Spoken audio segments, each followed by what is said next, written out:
I have a problem.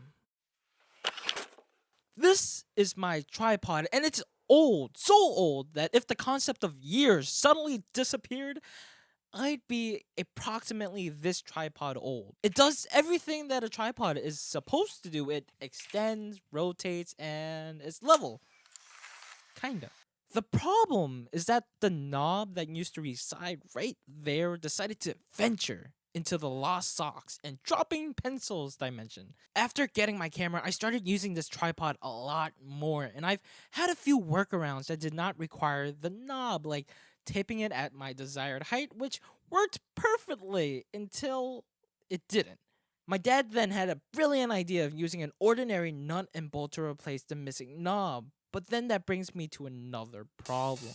This thing has no surface area, my finger hurts, and it's never tight enough, it's always too tight. I have to carry this thing around, I'm always forgetting it, and... So I recently got a 3D printer, which means I can print almost anything I want. Ow.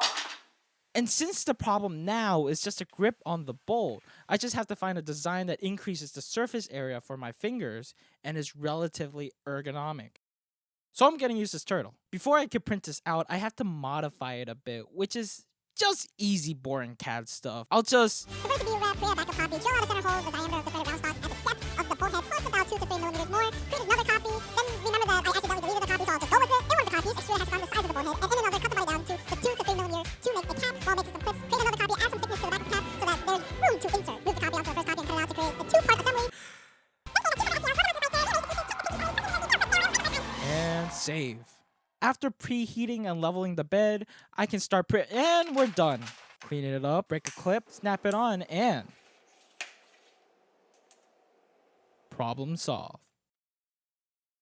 Thank you for watching. The point of this silly video was mainly to test a new format of storytelling. I wanted to see if I can make something simple and quick, somewhat interesting. Anyone can print a knob and edit a turtle onto it, but to make it viewable seems like a challenge, and I thought it would be a good usage of time. So I did it. Hopefully this was somewhat enjoyable, and I do promise my next project will be a lot more interesting, technical, and equally as useless.